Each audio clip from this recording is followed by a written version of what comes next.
வழி நடத்துதல் தேவை. ஆழத்திலே உங்கள் வலைகளை போடுங்கள். லூக்கா 5:4. அன்று பேதுரு கடலில் மீன் பிடிக்க சென்றான். இரவெல்லாம் திரும்ப திரும்ப வலைகளை வீசி முயற்சித்தான். ஆனால் அனைத்து முயற்சிகளும் தோல்வியை கண்டன. அவன் எடுத்துக்கொண்ட பிரயாசங்கள் எல்லாம் பயனின்றி போனதால் அவ்வளவுதான், இனி முயற்சித்து பிரயோஜனமில்லை என்று முடிவு செய்து வெறும் படகோடு கரைக்கு திரும்பினான்.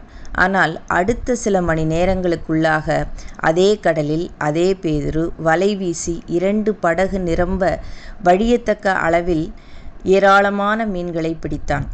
எந்த கடலில் எந்த மீனும் இல்லை என்று திரும்பி வந்தானோ அதே கடலில் அவன் ஆச்சரியப்படத்தக்க அளவில் அபரிமிதமான மீன்கள் இருந்திருக்கின்றன. இது எப்படி நிகழ்ந்தது? வேறொன்றுமில்லை. பேதுரு ஆழம் அதிகமில்லாத பகுதிகளில்தான் மீன்கள் அதிகம் கிடைக்கும் என்று எண்ணி சிரமப்பட்டான். பிரயோஜனமில்லை.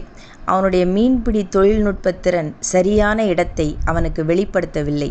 ஆனால் அன்றைய தினம் அதே கடலில் ஆழமான பகுதியில் அதிகமான மீன்கள் இருந்தன.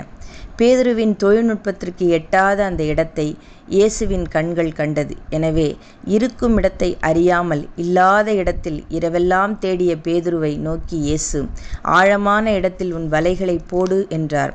ஆம், நன்மைகள் இல்லாமல் போய்விடவில்லை, வெற்றிகள் இல்லாமல் போய்விடவில்லை. அவைகள் இருக்கின்றன.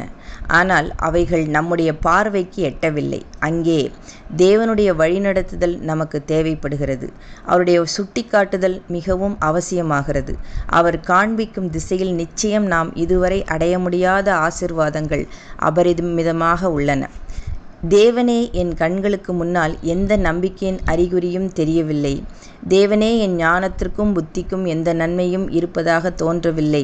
நான் தேடும் நன்மை, நான் தேடும் ஆசீர்வாதம், நான் தேடும் அமைதி எங்கே இருக்கிறது என்பதை எனக்கு காண்பியும். இவ்விதம் நாம் கர்த்தரை நோக்கி கூப்பிடும் பொழுது அன்று பேதுருவுக்கு சரியான இடத்தை காண்பித்த இயேசு இன்று நமக்கும் சரியான திசையை நிச்சயம் காண்பிப்பார். சிந்தனைக்கு: தேவனை சார்ந்து நிற்க பழகி கொண்டவனை சூழ்நிலைகள் சோர்ந்து போக செய்ய முடியாது. ஆமென்.